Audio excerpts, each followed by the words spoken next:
Kaya patuloy tayo mga kasama. Sana, anong masabi mo, Crisil? Okay, salamat Crisil sa iyong mga paalala. Kaya lang tanong ko lang sa mga troll wala masabi ang troll kung hindi mamuisit. Yun ang kayang sabihin ng troll eh. Ha? Alam niyo mga kababayan ganito. Tayong mga Pilipino, sana hindi tayo nag-away-away. Sana pumukos tayo, pumukos tayo para sa bayan.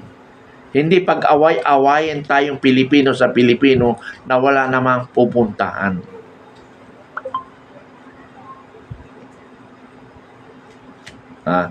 Salamat, Anta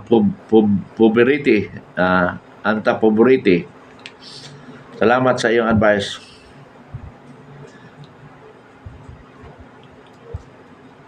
So, tuloy lang tayo. Yung Marines na nandoon nakapiit ngayon sa Las Piñas Police Headquarters. Pero hindi naman lahat nakakulong eh. Yung iba nakakulong, hindi ko malaman pa ang istorya.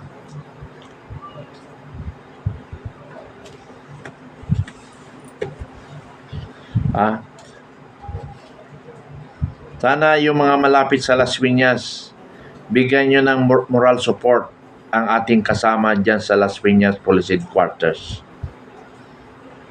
Anyway, kanina pa naman ako nananawagan ng mga kababayan. Ang nababasa ko kasi, bakit tayo nagkakantyawan? Bakit Duterte, Marcos nag-aaway? Bakit hindi natin pag-usapan ang mga nangyayari sa bansa natin? Yung corruption, yung baha, bakit hindi natin pagtulungan yun? Bakit tayo nakapokus sa politika? Alam niyo, marami akong narinig na mga vloggers ni Marcos, pro-Marcos, hindi ko alam kung bayan ni Marcos lahat yan o hindi. Puro na lang DDS ang kanilang binibira. Ano bang kasalanan sa inyo na DDS? Puro kayo si DDS. 32 million ang DDS. Nag-address kayo ng DDS. Yung mga DDS na hindi nakikialam at nagsusubaybay lang, dinadamay nyo. Bakit mga ganun kayo kawalang? Wala akong narinig sa mga vloggers na pro Duterte na ganun pananalita. Doon lang ako nakakarinig sa mga pro Marcos, mga vloggers o pro vloggers, pro Marcos. Na kung hindi binibira lagi DDS. Ano bang ginawa sa inyo na DDS para bakit kayo galit mga gago kayo? Bakit nyo ano bang ginawa ng DDS sa inyo? Bakit dinadamay nyo yung mga nananahimik na DDS? Yun yung tanong ko.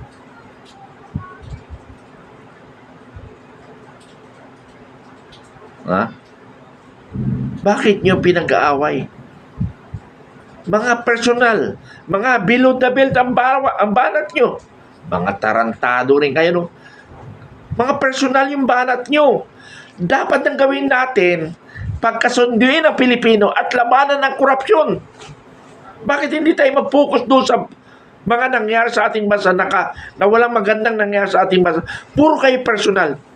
Mga vloggers, sarap yung sampal yung mga vloggers kayo ng mga bumabarat kayo ng personal eh. Putang ina. Sorry. Nakakaiblad eh. Puro kayo personal ng banat. We the vloggers, we will support our country for a better Philippines. Hindi ma-personal kayo mga gago.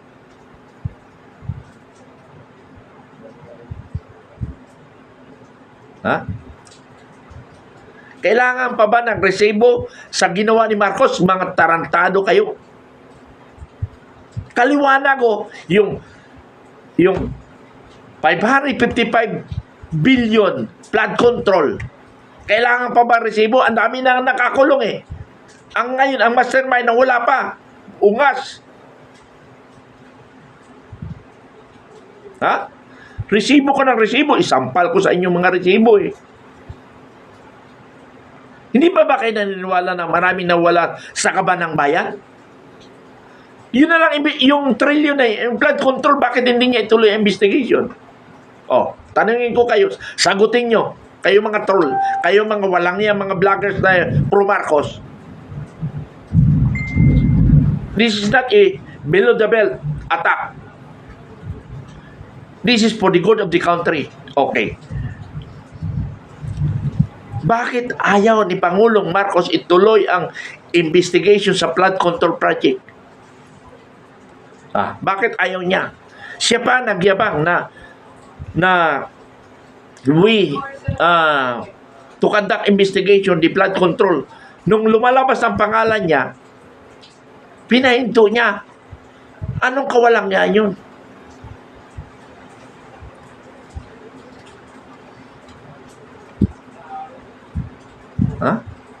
Bakit ayaw? Sige nga, sagutin niyo ako mga pro-Marcos vloggers. Huwag kayong umatake ng personal. Mga walang hiya kayo. Punyeta kayo. Pag umatake kayo sa isang tao, pinipersonal yung below the belt pa. Bakit hindi natin pag-usapan ang katotohanan, ang mga nangyari, tulungan natin ang bansa natin?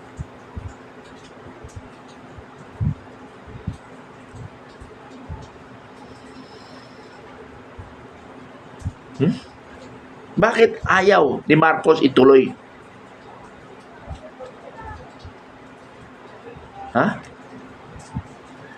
Si Senador Cayetano ang nag-encourage. Kaya nga gustong gawin ni Senador Cayetano sa labas ang investigation kasi ayaw ipatuloy ni Marcos. Tapos si Cayetano ngayon pinagbibintangan nyo na ayaw. Gago.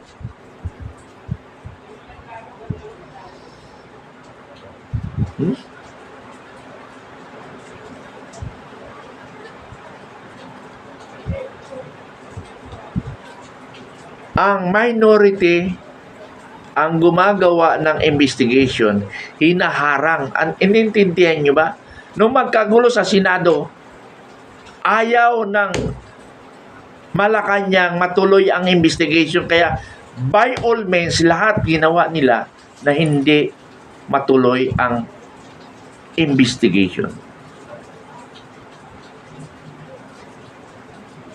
Ginawa ng paraan. Sa labas magkaroon ng hearing, hinarang rin.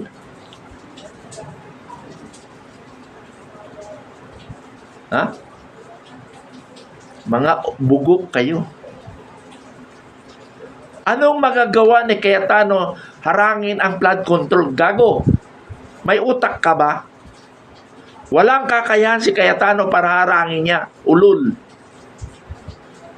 Ang may kakayahan lang mangharang sa investigasyon, only the President. Tandaan mo yan. Naintindihan mo ba ang sinasabi nyo?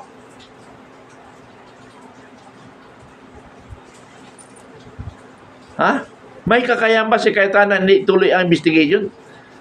May utak ba kayo? Only the President has a power to control the situation. Nobody. Even the Supreme Court, walang pakialam Supreme Court. Walang pakialam ang Senate President.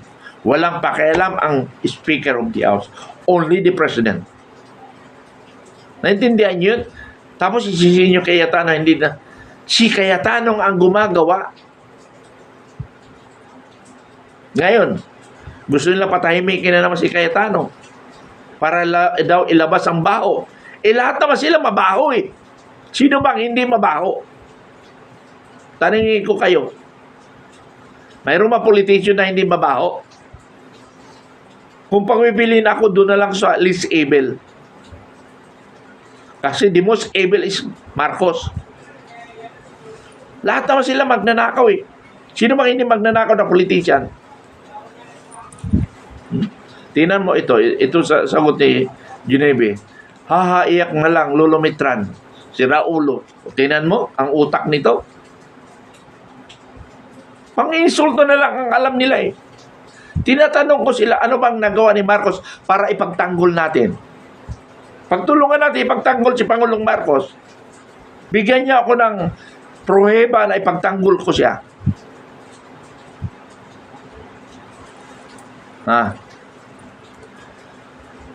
Bigyan niyo ako ng sapat na dahilan para ipagtanggol ko ang Marcos. Sige, mga troll. Tingnan mo, may dutae pa. Tingnan mo, walang utak, bobo, ungas, gago. Lahat na pwede mo itawag sa mga pro-Marcos. Kasi wala silang masabi. Dapat you support Marcos in terms of accomplishment, nagawa.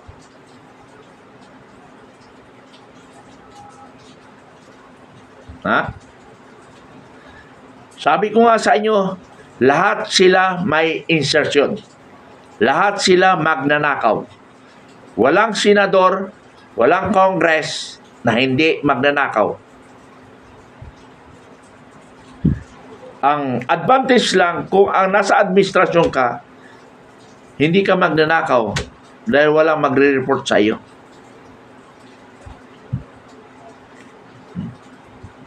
Teno, sasabi sinungaling ako. Ako pa ngayon ang sinungaling. Na tinatanong ko kayo, ano ang nagawa ni Pangulong Marcos? Sagutin niyo ako. Sagutin niyo ako. Ano nagawa ni Marcos? Hintayin ko ang sagot ng mga troll. Tingnan, basahin natin kung may nagawa si Marcos.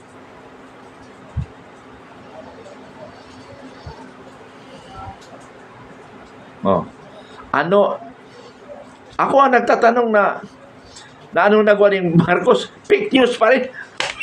Diyos ko. Pati yung pagtatanong ko, naging fake news pa rin. Ay, talaga naman. Ako, pakiusap ko lang sa mga kapwa ko Pilipino. Ang ipagtatanggol natin, yung gumagawa ng tama. Yun lang ang pakiusap ko. Ngayon, kung wala kayong alam na pinaggagawa na accomplishment si Marcos, manahimik na lang kayo kaysa naman magiging tanga kayo. Okay, ito na lang. Hindi na natin pagdebatehan kasi nga parang religion It's albo, katoliko ka, iglesia ka. Alangan mo panigan ng katoliko. Alangan naman, ikaw katoliko, panigan mo iglesia. Hindi. Manindigan ka talaga. So, to stop that issue, hintayin na lang natin ang susunod na presidente. Or the history will say kung sino ang walang hiya. At sino yung may magandang nagawa. And that is very good na usapan na lang. Kasi walang magpapatalo sa atin Ano yung Google? Hindi ko maintindihan yung Google. Pwede ba sabihin niyo yung Google kung ano yung Google na sinasabi mo? Sabihin niyo para mas maganda, para mapag-usapan natin. Ano yung Google? Ano yung Google na nagawa ni Marcos? Sige nga, ano nga? Sabihin niyo ngayon, ano nakasulat sa Google? So anyway, hindi ko na lang papansinin yung yung mga troll kasi nga mga nababaliw na sila sa kay Marcos. Na wala naman nagawa si Marcos.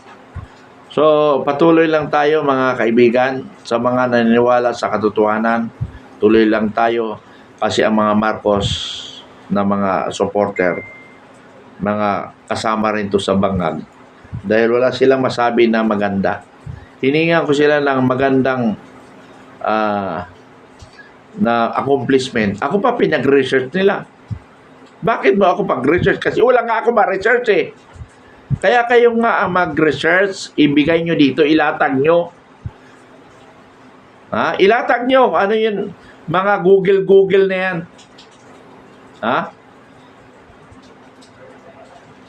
Okay, ganito yung mga kaibigan. Magkano ba ang hawak ni Pangulong Duterte,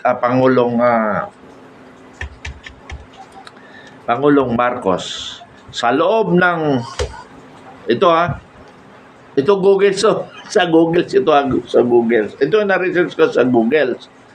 Ang utang ng Pilipinas is 19 point something trillion. Nakalimutan ko yung point. 19 trillion. Now,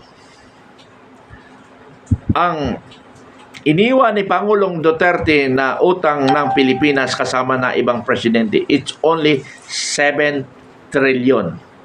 Now 19. So, therefore, ang inutang ni Marcos sa loob ng 3 taon ay 12 trillion. Grabe, di ba? 12 trillion. Sa loob lang ng 3 taon yun, ha? Nalampasan niya ang ilang presidente. 16 president versus 1. Marcos yun. Mas malaki pa ang naging utang niya versus sa 16 president. Ganon kawalang iya ang Marcos. 16 na Googles to, Googles. Ang naging utang ng Pilipinas is 19 trillion minus 7 na iniwan ng mga ibang presidente. Biruin mo, sa loob lang ng 3 taon, natalo yung 16 na presidente sa kagawa ni Marcos only in the Philippines. And the first time history in the Philippines. Yan. Kaya tandaan nyo na, nakalagay na yun sa Googles, ha? Okay, another Googles. 6.95 trillion ang budget niya itong 2026. Ano ang nakitang project na nakalagay sa Google? Pakitingin nga yung Googles na yun. Anong nagawa niya sa 6.95 trillion? Mga ungas talaga itong mga pro Marcos. Pag bumanat, below the belt, aywan ko ba? Ano ba ito? Hindi ko maintindihan. Lahat yata naging Pilipino nung naging Presidente Marcos, naging balo na yung mga Pilipino. No?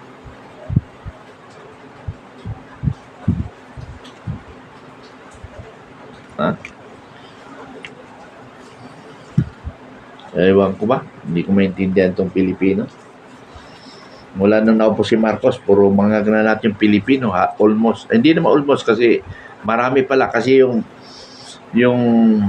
120 million matitino naman yan. Yung mga naniniwala lang kay Kwan. Ha? I-research nyo, 19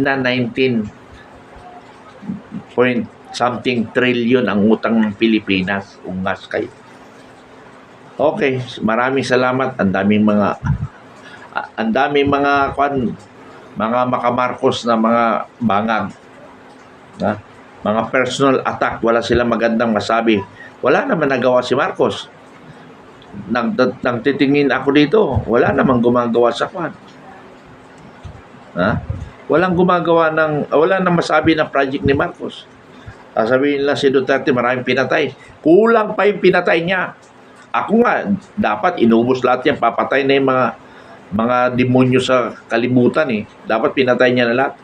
Kaya sa totoo lang naman talaga, sinisisi ko rin si Pangulong Duterte. Yung sobrang higpit niya, hindi niya tinutuo. Sobrang luwag pa rin siya. Ngayon, tingnan mo ngayon, nag-revenge si mga walang niya. Di ba?